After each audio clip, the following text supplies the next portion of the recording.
दोस्तों, समाजवादी आईएएस के education platform पर आप सभी का फिर से स्वागत है। और आज हम संधि के अंतर्गत व्यंजन संधि और विसर्ग संधि के बारे में पढ़ेंगे। तो जैसा कि पिछले वीडियो में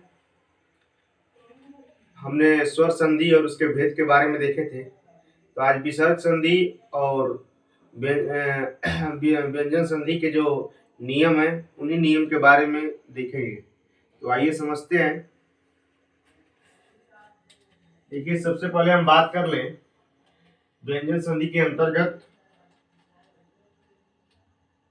तो व्यंजन संधि के अंतर्गत जो सूत्र होता है, पहला संधि होती है। देखिए, ये सूत्र है और सूत्र प्रायः परीक्षा में पूछ लिए जाते हैं, इसलिए मैंने सूत्रों को यहाँ पे इंडिकेट किया हूँ। और व्यंजन संधि के अंतर्गत हम बात करेंगे। पहला है तो सचित्व संधि, उसके बाद से सटुत्व संधि। सचित्व संधि में एस्तो सचुना सचु जो सूत्र है, और सटुत्व संधि में सटुना सटु सूत्र है। उसके बाद से हम बात करेंगे यहाँ पे जसत्व संधि। और जसत्व संधि का जो सूत्र होता है उसका सूत्र है झला जसंतम। क्या है? तो झला जसंतम है। और सटुत्व संधि का सूत्र क्या है? एस्टुना एस्टु। और सचित्व संधि का सूत्र क्या है? तो एस्तो सचुना सचु। उसके बाद से फिर हम बात करेंगे यहाँ पे चौथे नंबर पे, तो पदांत जसंत संधि, अपदांत जसत्व संधि। इसका सूत्र होता है झलाम जस झसी। ठीक। उसके बाद से पांचवें नंबर पे हम बात करेंगे तो चरत्व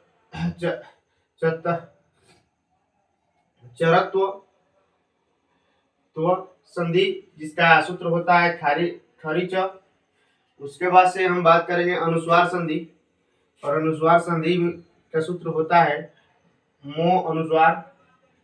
और सातवें नंबर पे हम बात करेंगे तोरली संधि, जिसका सूत्र होता है तोरली। और उसके बाद से आठवें नंबर पे बात करेंगे परस्वर्ण संधि, जिसका सूत्र होता है अनुस्वारस्य यही परस्वर्ण। उसके बाद से नौवें नंबर पे जो सूत्र होता है संधि है, उसका नाम है अनुनासिक संधि। और ये अनुनासिक जो संधि है, इसका सूत्र है यरो अनुनासिको वा। ठीक। ये व्यंजन संधि के 9 प्रकार हैं, और ये 9 प्रकार के जो रूल हैं इसी के अंतर्गत संधि बनती है। उसके बाद से हम इधर व्यंजन संधि में विसर्ग संधि में बात कर लें। तो देखिए, विसर्ग में क्या होता है? विसर्ग प्लस स्वर रहे, या विसर्ग प्लस क्या हो? व्यंजन हो। ठीक। इसी कंडीशन में विसर्ग संधि होती है। तो ये हमारा सूत्र है। क्या है ये सूत्र है। और पहला इसमें सूत्र है, पहला संधि है सत्व संधि, और सत्व संधि का सूत्र है विसर्जनस्य। उसके बाद से दूसरे संधि का नाम है रुत्व संधि, जिसका सूत्र होता है सजसो रु। उसके बाद से तीसरे नंबर पे हम बात कर ले उत्व संधि की, इसका सूत्र होता है अतो रो रप्लुताद पलुते। ठीक। उसके बाद से चौथे नंबर पे संधि होती है रलोप संधि, और ये रलोप संधि जो होती है रलोप संधि, इसका सूत्र होता है रोरी। उसके बाद से हम बात कर लेंगे पांचवें नंबर पे, तो रेप को उपसर्ग के रूप में बनाने के एक नियम है, जिसका सूत्र होता है खरवासनयो विसर्जनीय। ठीक। तो इतनी बातें महत्वपूर्ण है।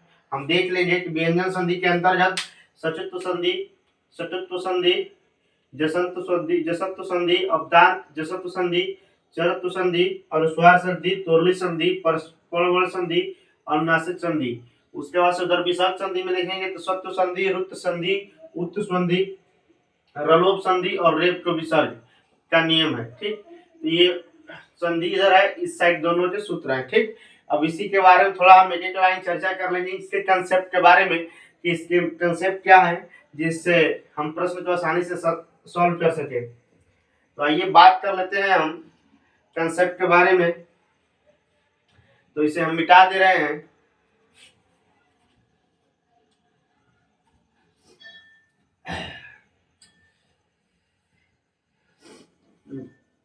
देखिए, हम बात करेंगे सबसे पहले विसर्ग संधि को लेकर चलेंगे, और विसर्ग संधि में हम बात करेंगे सबसे पहले सचित्व संधि की।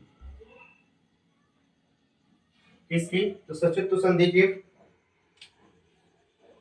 देखिए, व्यंजन संधि,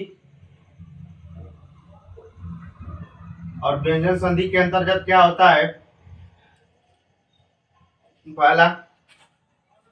पहला संधि है यहाँ पे सचित्व संधि। देखिए, इसका रूल क्या कहता है, इसका सूत्र हमने देख लिया है, उस पर समय हम जायज नहीं करेंगे। अब देखिए, सचित्व संधि कहता है कि स दंत स दंत स और उसके बाद से त वर्ग हो, फिर प्लस तालव्य स और उसके बाद से च वर्ग हो, च वर्ग हो। तो इसका निष्कर्ष क्या निकलता है कि स और च वर्ग आता है। ठीक, जैसे हम बात कर लें, यदि त वर्ग में क्या कहता है,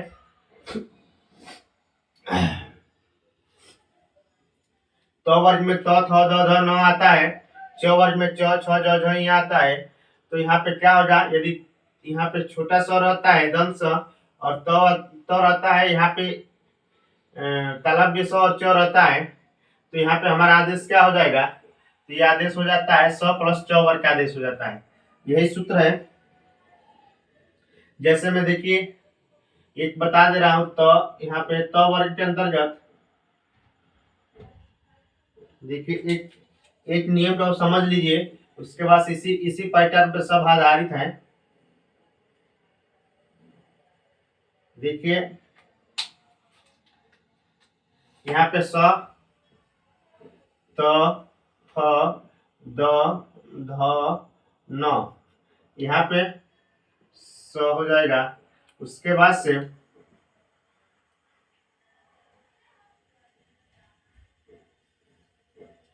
च छ ज झ और इया। ये देखिए, यदि ये आता है तो हमारा किस में बदल जाएगा, च में बदल जाएगा, और थ किस में चेंज हो जाएगा, छ में, स किस में, दम स तालव्य स में, द ज में, ध झ में और न इया में। ठीक, अब यहाँ पे चेंज होकर क्या आ जाएगा, यहाँ पे यही इसी च वर्ग और स का आदेश हो जाएगा। देखिए यहाँ पे आदेश के लिए लिखा है, क्या आदेश हो जाएगा, तो यहाँ पे यही आदेश हो जाएगा कि स प्लस स च वर्ग। ठीक, तो हम जैसे में एग्जाम्पल यहाँ ले लेते हैं।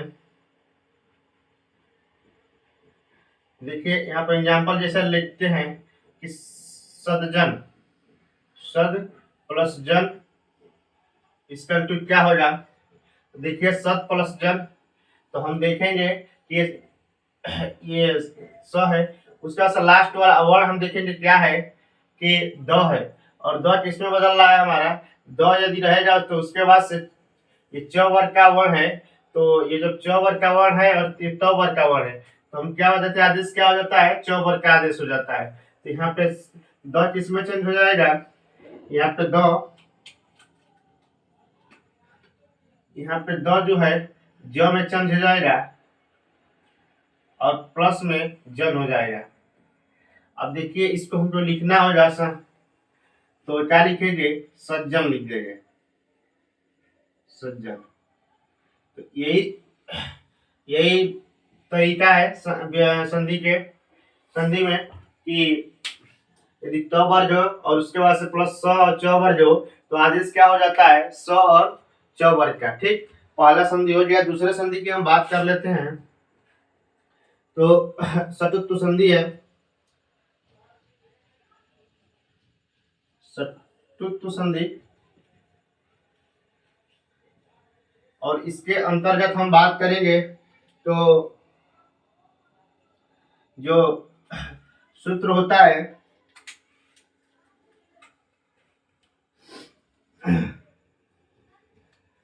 सतु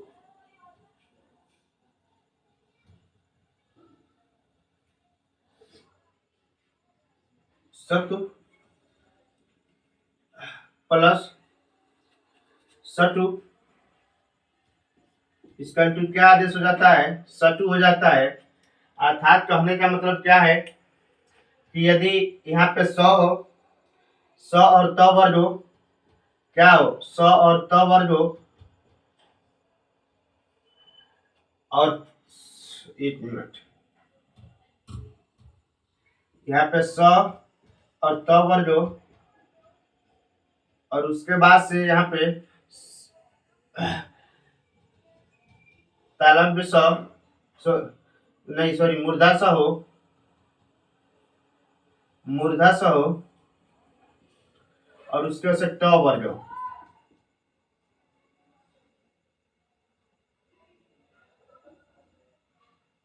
ट वर्ग हो तो यहाँ पे क्या हो जाता है कि यहाँ पे 100 प्लस ट वर्ग का आदेश हो जाता है, क्या हो जाता है, ट वर्ग का आदेश हो जाता है।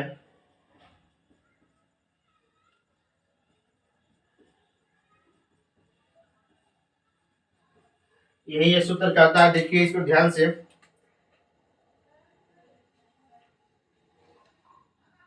यस्तु, यस्तु और सटु के बाद क्या हो जाएगा, 100 और त वर्ग, 100 प्लस ट वर्ग हो, यदि ये त वर्ग हो और उसके बाद से 100 और ट वर्ग हो, यहाँ पे आदेश क्या हो जाता है, 100 और ट वर्ग का आदेश हो जाता है। ठीक, अब जैसे में हम बात करेंगे कि रामस प्लस षष्ठी, देखिए यहाँ 100 है, 100 इस 100 में बदल जाएगा तो क्या हो जाएगा, रामस, उसके बाद से षष्ठी जो है ऐसे इसको उतार लेंगे तो क्या हो जाएगा,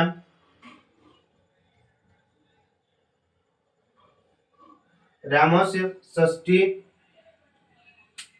तो इस प्रकार ये संधि हम देख लिए, सचित्व संधि, सचित्व संधि और अष्टुत्व संधि, ये दोनों संधि का नियम इसमें 100 और त वर्ग हो जाए, 100 और ट वर्ग हो जाए, तो आदेश किसका हो जाए, जब त हो जाए तो ट में बदल जाएगा और यहाँ पे ट वर्ग का आदेश हो जाए। ठीक, उसके बाद से हम बात करेंगे जसत्व संधि की, तो इसे मिटा देते हैं।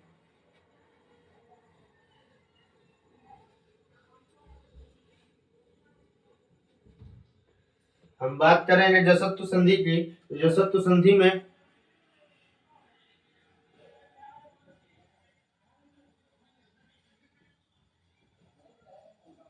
अब जसत्व संधि में क्या होता है कि झल, झल को जस का आदेश हो जाता है, यानी यहाँ पे कहने का मतलब है कि झल को, देखिए यहाँ पे झल को जस का आदेश हो जाता है डायरेक्ट, तो कहने का ये मतलब है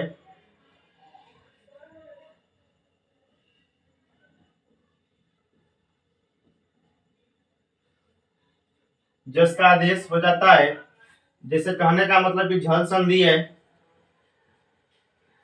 और झल संधि के बाद कोई स्वर हो, कोई भी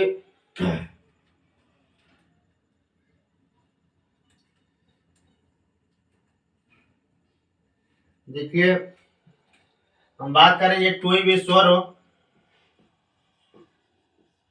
या कोई भी क्या हो, हाँ व्यंजन हो,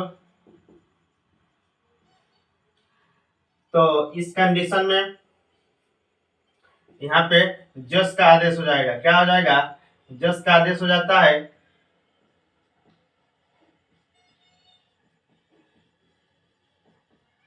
अच्छा, अब यहाँ पे हम क्या बात करेंगे, झल में क्या क्या आता है। तो झल में पहले वर्ग, दूसरा वर्ग, तीसरा वर्ग, चौथे वर्ग। चौथे वर्ग के वर्ण आते हैं। अब प्लस में क्या आता है, प्लस में आता है अंतस्थ व्यंजन य र ल व। क्या आता है, तो य व र ल,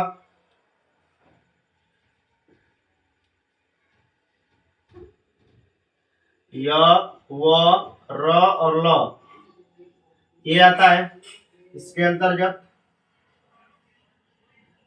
और ये यहाँ पे कोई भी स्वर व्यंजन हो तो जस का आदेश हो जाता है, यानी जस का मतलब हो जाएगा अपने ही वर्ग के तीसरे वर्ग में परिवर्तित हो जाएगा। यहाँ जस का मतलब क्या है कि अपने ही वर्ग के तीसरे वर्ण में क्या हो जाएगा,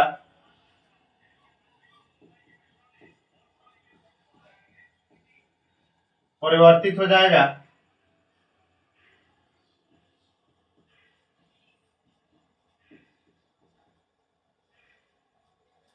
तो ये जसत्व संधि का नियम था कि अब हम बात करेंगे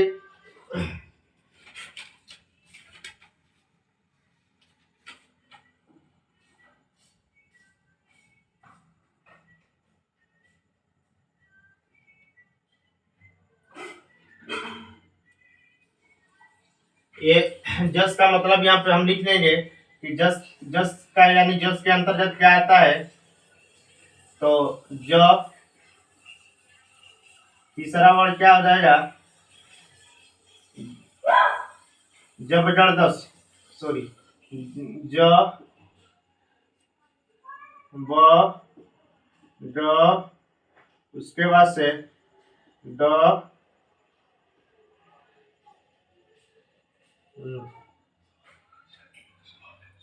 ज ब ड 10। तो हम बात कर रहे हैं यहाँ पे इसका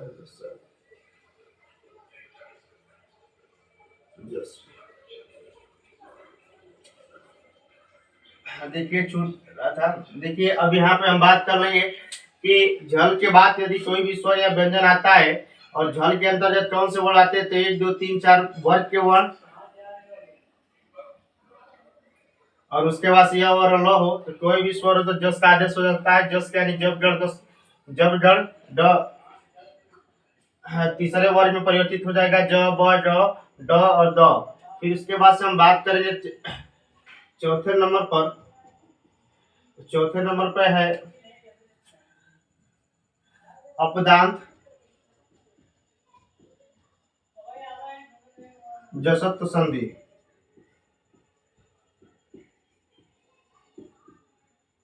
अपदान जसत्व संधि, और इसके अंतर्गत हम बात करेंगे कि अपदान में झल और जस के बाद क्या हो जाता है, झल रहेगा, उसके बाद से झस रहेगा, और उसके बाद से आदेश क्या हो जाएगा, जस का आदेश हो जाता है। जस का आदेश हो जाता है यानी कहने का क्या मतलब है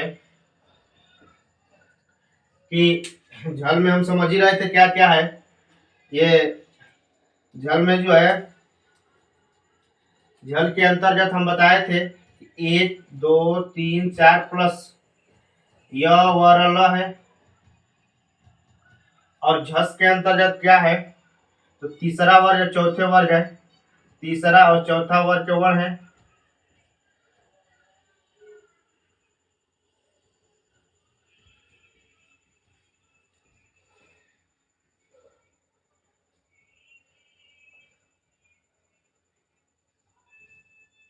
तो हम बात कर लेंगे यहाँ पे कि जस का आदेश हो जाता है। जस के अंतर्गत हम क्या बोले थे, जस का मतलब कि तीसरे वर्ग में आदेश हो जाता है।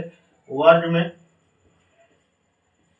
तीसरे वर्ग में आदेश हो जाता है। ठीक, तो इस बात को हम ध्यान में रखेंगे कि देखिए जसत्व संधि के अंतर्गत झल को जस का आदेश हो जाता है, झल को जस का आदेश हो जाता है, और उसके बाद से ये सूत्र होता है कि झल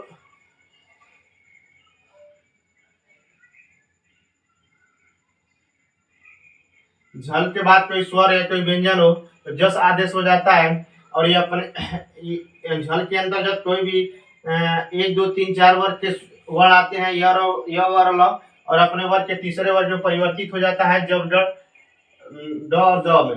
अब दान के अंतर्गत क्या आता है, झल और जस होता है, झस होता है, और उसके बाद से जस का आदेश हो जाता है। झल के अंतर्गत वही 1 2 3 4 वर्ग के वर्ण आते हैं, और उसके बाद से 3 4 वर्ग के वर्ण झस के अंतर्गत आते हैं। और जब ये वर्ण और ये वर्ण रहते हैं तो आपस में इनका क्या आदेश हो जाता है, तो जस का आदेश हो जाता है जब संधि होती है, तो इसके में तीसरे वर्ग में परिवर्तित हो जाता है। ठीक, तो ये कंसेप्ट था जसत्व संधि और अपदान जसत्व संधि के अंतर्गत। अब हम बात कर लेंगे इसके बाद की जो संधि है चरत्व संधि।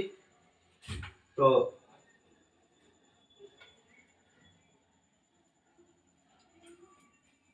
देखिए हम बात करेंगे चरत्व संधि की। तो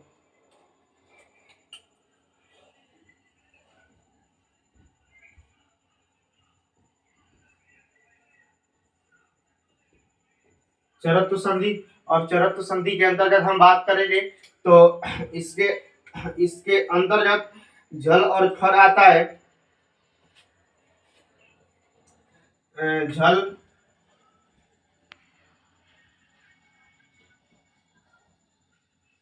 झल प्लस खर, और आदेश क्या हो जाता है, चर का आदेश हो जाता है, चर का आदेश हो जाता है। तो झल में हम बताए थे क्या होता है कि 1 2 3 4 वर्ग के वर्ण और य व र ल हो, और खर वर्ग के अंतर्गत क्या हो कि पहला वर्ग हो, पहला और दूसरा वर्ग हो, और उसके बाद से तीनों स हो।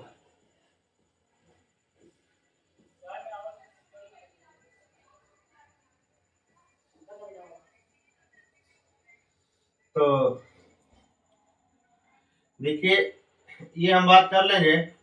तो चर का आदेश हो जाता है, तो यदि पहले वर्ग और दूसरे वर्ग जब स हो, तीनों स हो, तो यहाँ पे कौन सा चर के वर्ग में परिवर्तन हो जाता है, यानी चर का आदेश हो जाता है। तो चर में कौन से आएंगे, तो पहले वर्ग में परिवर्तन हो जाता है।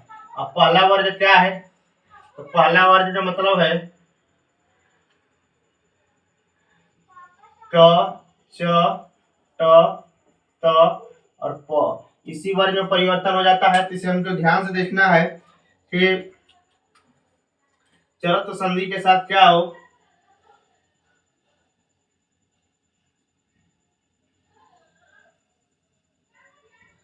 खल प्लस खर हो, और उसके बाद से चर का आदेश हो जाता है। चर में एक वर्ग में परिवर्तन होता है क च ट ल में। ठीक, उसके बाद से चरत्व संधि के बाद हम बात कर लेंगे अनुस्वार संधि।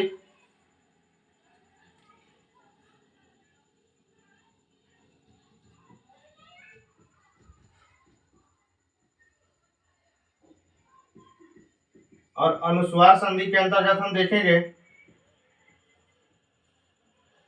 कि यदि पदांत में, यदि माने पद के अंत में पदांत में क्या क्या हो, यदि म हो और उसके बाद से हल हो, यानी सभी व्यंजन हो, तो वहां पे अनुस्वार हो जाता है। यानी कहने का मतलब कि पदांत में मकार हो, यानी कहने का मतलब कि म हो। ठीक, फिर उसके बाद से प्लस झल हो, झल का मतलब कि क्या है, सॉरी झल नहीं, हल हो, हल प्रत्याहार हो, तो यहाँ पे क्या हो जाता है, यहाँ पे अनुस्वार हो जाता है, यहाँ पे अनुस्वार हो जाता है।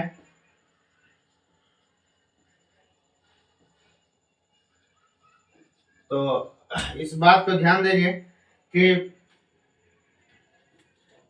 यदि पद के अंत में क्या हो, म हो, और उसके बाद से कोई भी व्यंजन हो, यहाँ पे हम लिख सकते हैं क्या चीज कि सभी वर्ण, सभी सभी व्यंजन वर्ण, और उसके बाद से क्या हो, तो अनुस्वार हो, तो तो ये अनुस्वार का आदेश हो जाता है।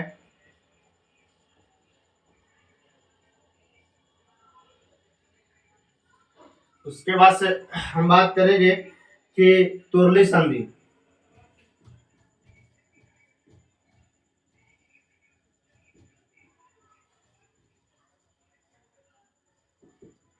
तुरली संधि का सूत्र होता है तुरली, यानी इसके अंतर्गत हम बात कर रहे हैं कि त वर्ग हो और त वर्ग के बाद ल हो, तो ये किसमें आदेश हो जाता है? ये आधे ल में आदेश हो जाता है। इसको कहते हैं परवर्ण ल हो जाता है। पहला हुआ परवर्ण,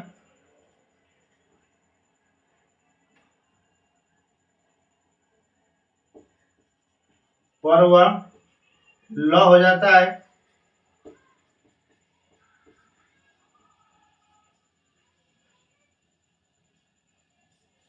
यानी ये बात ध्यान में रखेंगे आप तो बहुत सही रहेगा कि जो ये तो है ये किस में बदल जाएगा? ये तो जो है, यदि तो के अंतर्गत कोई भी वर्ण हो, तो वर्ग के अंतर उसके बाद से ल हो, उसके बाद से क्या हो? ल हो, तो हमारा किस में बदल जाएगा? ये तो हमारा ये आधे ल में बदल जाएगा। यहाँ इस वर्ग में कोई भी वर्ण हो तो ये आधे ल में बदल जाएगा और इधर ये ल रहबे करेगा। तो तुरली संधि के अंतर्गत जैसे यहाँ पे हम देखेंगे, एग्जाम्पल देख लेंगे एक, तो उद धन लेख, उद प्लस लेख, अब उदलेख। अब यहाँ पे क्या है? ये त वर्ग का वर्ण है। अब यहाँ पे ल है। उसके बाद से हम बात करेंगे ये तो द किसमें बदल जाएगा? ये कहा जा रहा है कि त प्लस त वर्ग प्लस ल हो तो ल का आदेश हो जाता है, ल का आदेश हो जाता है। तो कहने का मतलब है कि परवर्ण ल हो जाता है, यानी ये द किस में बदल जाएगा? ये आधे ल में बदल जाएगा और यहाँ पे संधि क्या बन जाएगी? उल्लेख। ठीक, तो इतनी बातें ये महत्वपूर्ण थी। जैसे हम चलो तो संधि के अंतर्गत देखें, देखिए ये पांचवी संधि थी, ये चरत तो पांचवी संधि थी, ये अनुस्वार छठवीं संधि थी, ये सातवीं संधि है। और अब हम बात करेंगे आठवीं और नौवीं के बारे में। ठीक, तो इतनी बातें महत्वपूर्ण है, इसे हम देख लेंगे। ये कंसेप्ट है, इसी आधार पर आप जब प्रैक्टिस से खोलेंगे अपना बुक तो हजारों एग्जाम्पल आपको मिलेंगे। ठीक, अब इसके बाद से हम बात करेंगे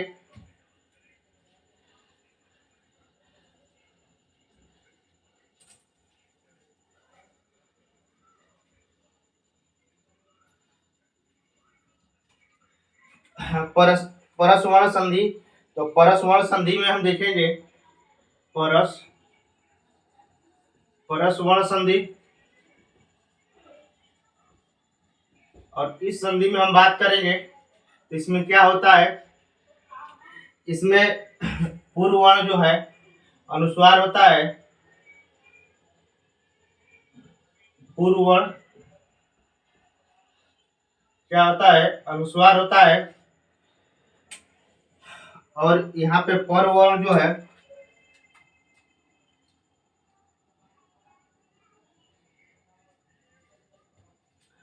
पूर्व वर्ण प्लस यहाँ पे पर वर्ण,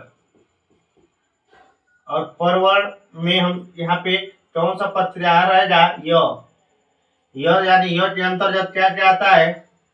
तो समस्त स्पर्शी व्यंजन,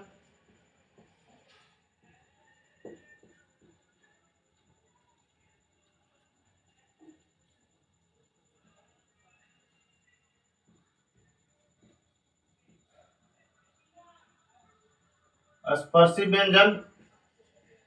उसके बाद से य व र ल, य व र ल।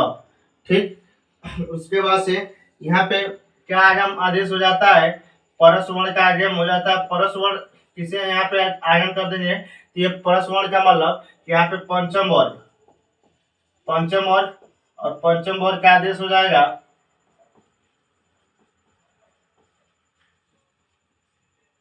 और यहाँ पे पंचम वर्ग क्या होता है? तो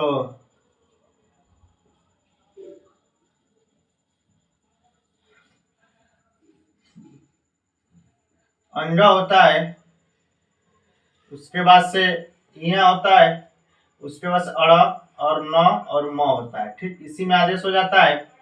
तो इस बात को हम ध्यान में रखेंगे यहाँ पे कि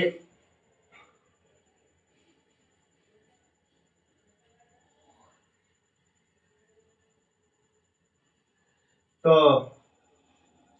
यहाँ पे स्पर्शी यदि अनुस्वार हो और लास्ट में यदि पहले पद के में अंतिम वर्ण में अनुस्वार हो और उसके बाद से यहाँ पे स्पर्शी व्यंजन हो, स्पर्शी व्यंजन या य और ल हो, तो क्या हो जाएगा,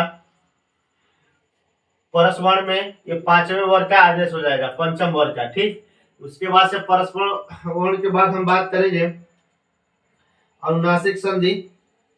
कौन सी संधि 8वें नंबर पे था, अब 9वें नंबर भी हम बात कर ले। अनुनासिक संधि एक वो अनुस्वार संधि थी, ये अनुनासिक संधि है।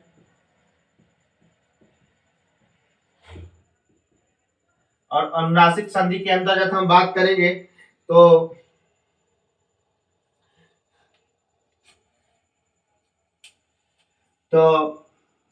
यर प्रत्याहार प्लस अनुनासिक, अनुनासिक आए, यहाँ पे किसका आदेश हो जाता है, अनुनासिक का ही आदेश हो जाता है, अनुनासिक का ही आदेश हो जाता है।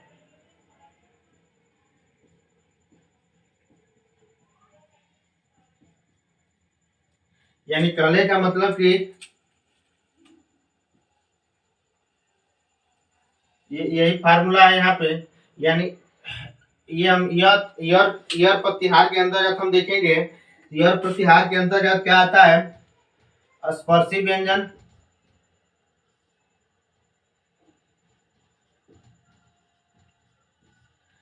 स्पर्शी व्यंजन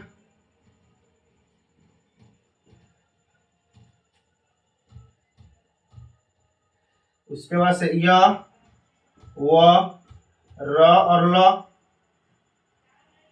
और उसके बाद से यहाँ पे हम बात करेंगे तो स तीनों स आता है, ह नहीं रहता है, इसमें ह नहीं रहता है। तो यर प्रत्याहार के अंतर्गत हम क्या आएगा, स्पर्शी व्यंजन यानी क से लेके म तक य व र ल, उसके बाद से स।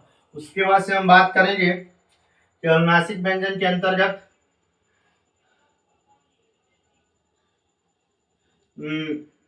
अंड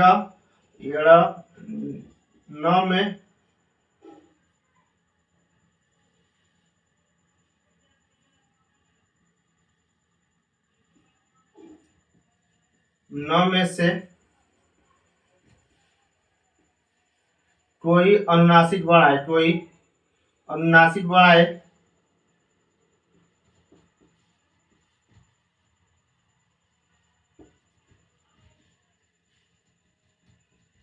आए तो अनुनासिक का क्या हो जाता है, आदेश हो जाता है, अनुनासिक का आदेश हो जाता है। यानी यहाँ पे क्या हो जाएगा, यहाँ पे किसका आदेश हो जाएगा, इसी का आदेश हो जाएगा, यंजम,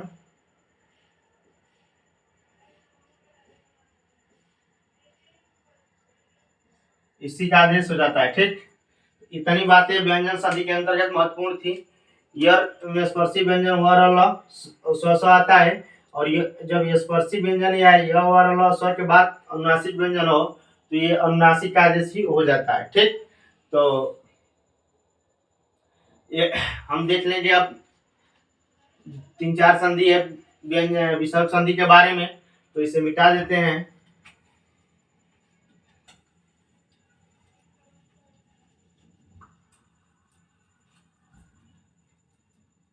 देखिए हम बात करेंगे यहाँ पे विसर्ग संधि के बारे में।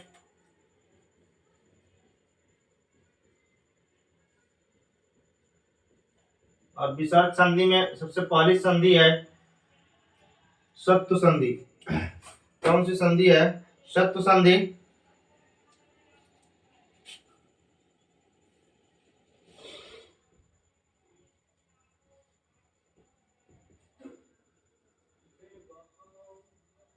और शत्रु संधि में यह होता है कि यदि विसर्ग के बाद क्या चीज, यदि विसर्ग विसर्ग के बाद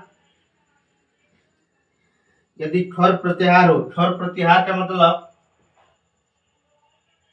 तो यहाँ पे आदेश क्या हो जाता है, यहाँ पे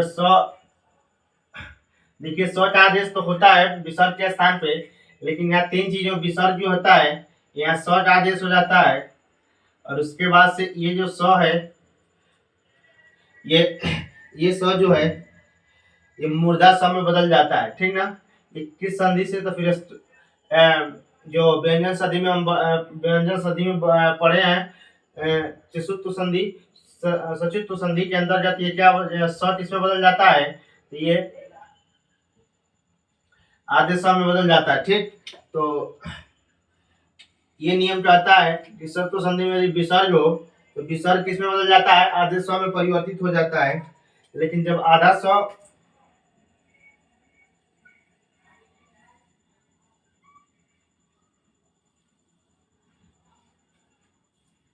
तो यहाँ पे किसमें बदल जाता है, देखिए आधे स्व में बदल जाता है। उसके बाद से हम बात करेंगे यहाँ पे दूसरे नंबर पर सत्व संधि के बाद जो है ऋतु संधि। ऋतु संधि और ऋतु संधि की बात कर लें तो ऋतु संधि क्या होता है, यहाँ पे विसर्ग हो,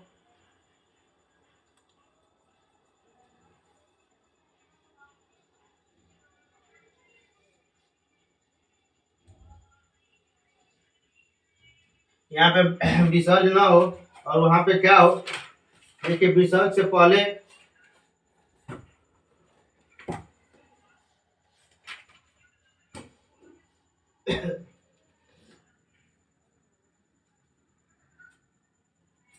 यहाँ पे विसर्ग हो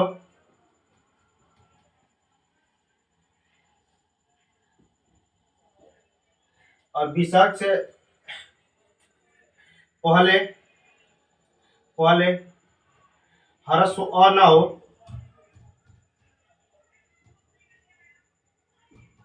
ह्रस्व अ ना हो,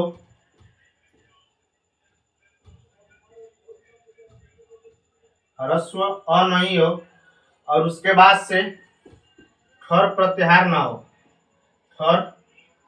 खर ना हो, तो यहाँ पे क्या आदेश हो जाता है, यहाँ पे ऋतु संधि है तो यहाँ पे उ आदेश हो जाता है, क्या हो जाता है, रुट आदेश हो जाता है यहाँ पे।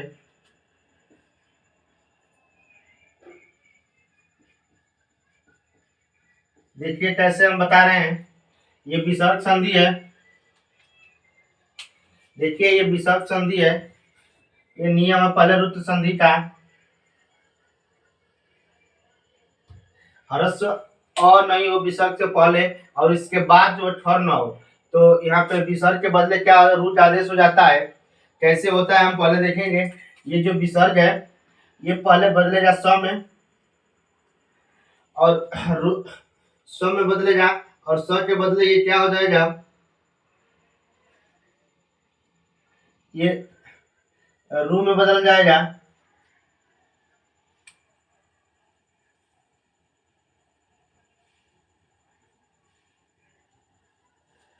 और उसके बाद से ये रू जो है किसमें, यदि उ यहाँ पे संज्ञक हो जाएगा, उ निकल जाने पर क्या बचेगा, यहाँ पे र बचेगा।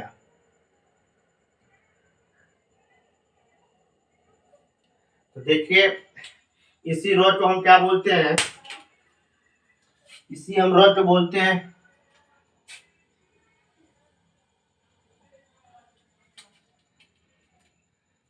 ऋतु संधि। यानी स पहले हमारा किसमें बदलेगा, र में बदलेगा, रू में रू का आदेश हो जा। लेकिन रू का जब आदेश हो जा तो यहाँ पे हम क्या करेंगे,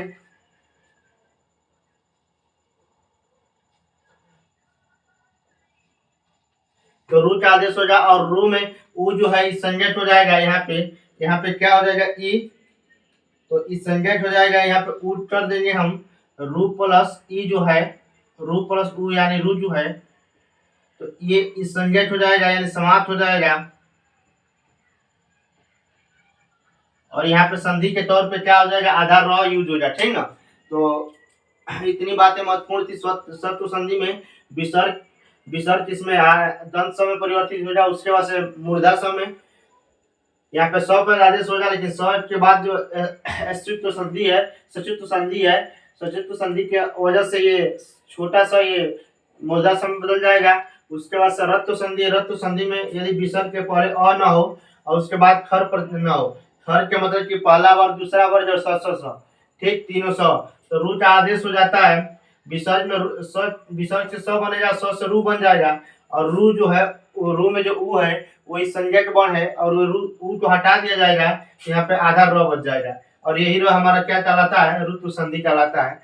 यानी संधि जब बनाएंगे तो विसर्ग हमारा क्या, आधा र में कन्वर्ट हो जाएगा। सीधे सीधे विसर्ग किस में कन्वर्ट हो जाए, तो हम विसर्ग के विसर्ग सीधे से किस में कन्वर्ट हो जा, तो विसर्ग सीधे सीधे आधे र में कन्वर्ट हो जाएगा। तो इतनी बातें महत्वपूर्ण थी। अब इसके बाद हम देख लेते हैं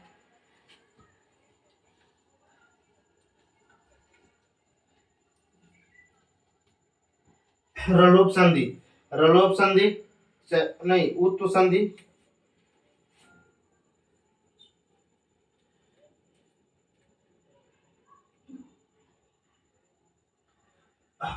उत्तु संधि, और उत्तु संधि में हम देखिए सत्व संधि, रत्व संधि और उत्तु संधि की बात करेंगे यहाँ पे। तो उत्तु संधि के अंतर्गत हम देखेंगे कि जो ह्रस्व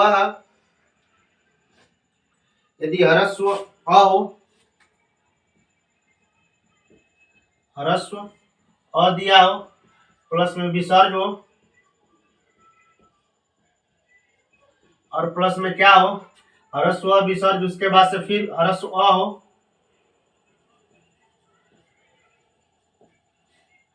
तो यहाँ पे किसका आदेश हो जाता है, यहाँ पे ओ का आदेश हो जाता है, ठीक ना।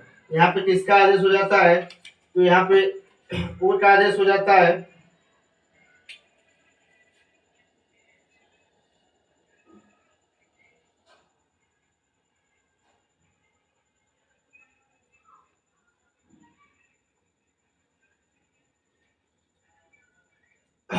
यहाँ पे ओ का आदेश हो जाता है, ओ यानी ओ की मात्रा का आदेश हो जाता है। अभी कैसे होता है इसे हम देख लेते हैं पहले।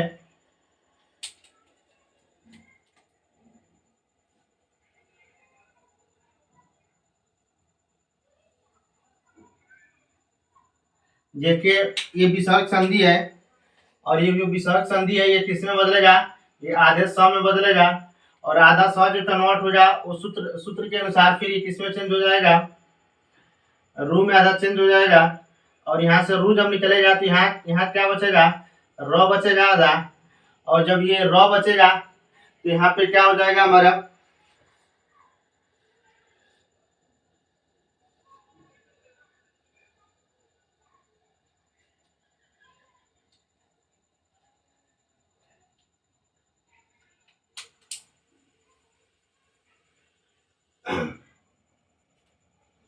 यहाँ र प्लस ऊ हो जाएगा। यहाँ इसको हम कह सकते हैं र प्लस ऊ, और यही ऊ जो है क्या हो जाता है, यहाँ पे र संज्ञक हो जाता है, र संज्ञक हो जाता है, और उसके बाद यहाँ पे मात्रा लग जाती है किसकी, तो इस यहाँ पे मात्रा लग जाएगी ओ से, ओ की मात्रा यूज हो जाती है, र संज्ञक हो जाता है, और यहाँ पे मात्रा किसकी यूज हो जाती है, ओ की मात्रा यूज हो जाती है। सॉरी, एक मिनट।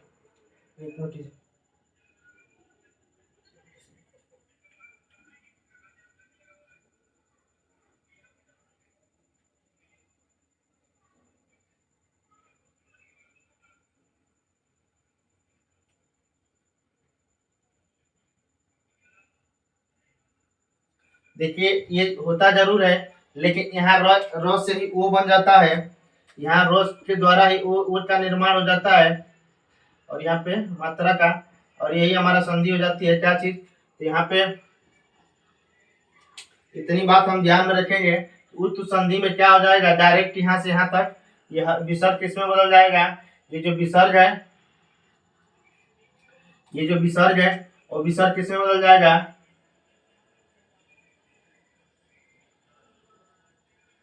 विसर्ग जो है ओ में बदल जाएगा। ठीक, उसके बाद से हम बात करेंगे उत्तु संधि के बाद रोलोप संधि। रोलोप संधि देख लेते हैं इसके बाद। तो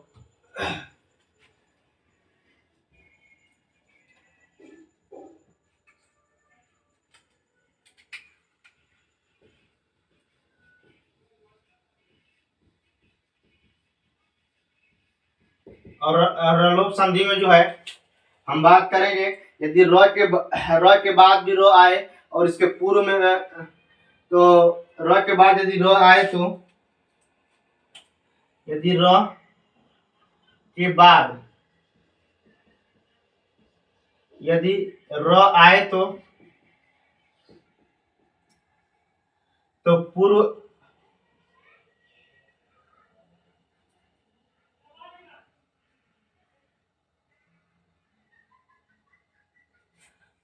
आए तो पूर्व र का क्या हो जाता है, लोप हो जाता है। क्या हो जाता है, पूर्व र का लोप हो जाता है।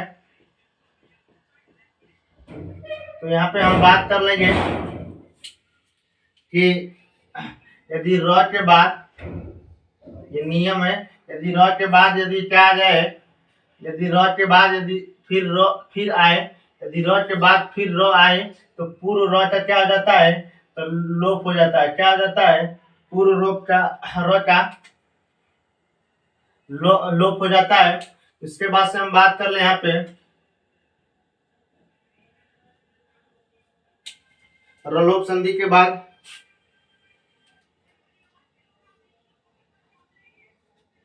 जैसे कहने का मतलब यहाँ पे है कि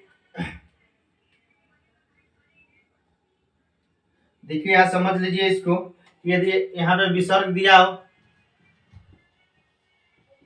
और उसके बाद से र हो, विसर्ग हो और उसके बाद से क्या हो, तो र हो, ये विसर्ग किसमें चेंज हो जाएगा, ये विसर्ग हो जाएगा चेंज स में, और ये स किसमें चेंज हो जाएगा, ये स जो चेंज हो जाएगा ये रू में चेंज हो जाएगा, और रू में, और यहाँ से रू जो है निकल जाएगा, तो ऊ निकल जाएगा, तो यहाँ पे क्या बचेगा, यहाँ पे संज्ञक वर्ण, तो यहाँ पे ऊ निकल जाने पर यहाँ र बचेगा। और उसके बाद से हम देखेंगे, यदि इसके बाद हमें क्या दिया है, यदि ये र दिया है,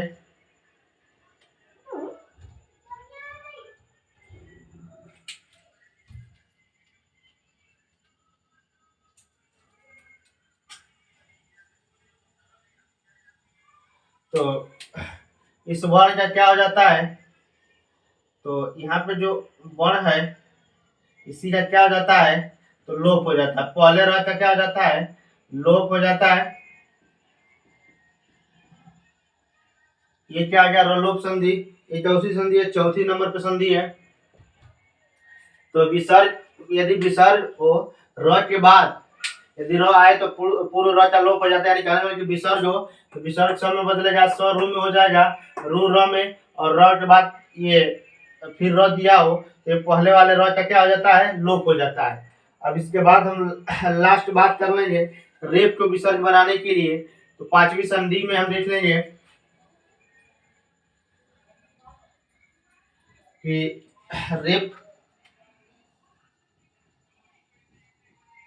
रेप को विसर्ग, रेप को यदि विसर्ग बनाना है तो यहाँ पे हम कह सकते हैं कि यहाँ पे र हो और उसके बाद से क्या हो, ठर प्रत्याहार हो, र प्लस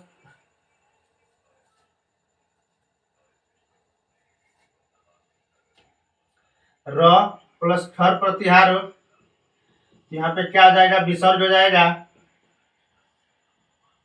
विसर्ग का आदेश हो जाएगा। और यहाँ पे हम बात कर लें, यदि र हो और उसके बाद से कोई भी वर्ण हो, फिर यहाँ पे विसर्ग का क्या हो जाएगा, आदेश हो जाएगा।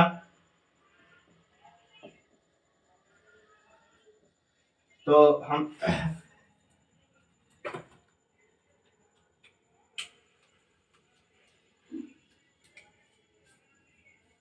यहाँ पे हम बात कर ले, यहाँ पे यदि ये खर पहले भी आए, यदि ये खर पहले भी आ जाए और र बाद में आए, तब भी यहाँ पे क्या हो जाएगा, विसर्ग का आदेश हो जाएगा, विसर्ग का आदेश हो जाएगा।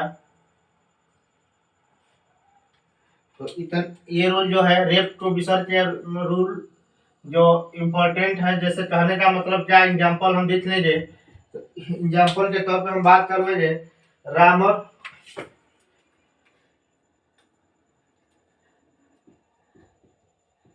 और खादती।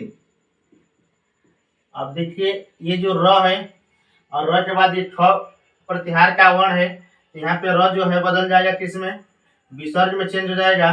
और यहाँ पे हम क्या लिखेंगे, रामो खादती,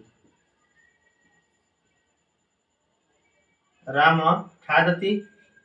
तो इस प्रकार ये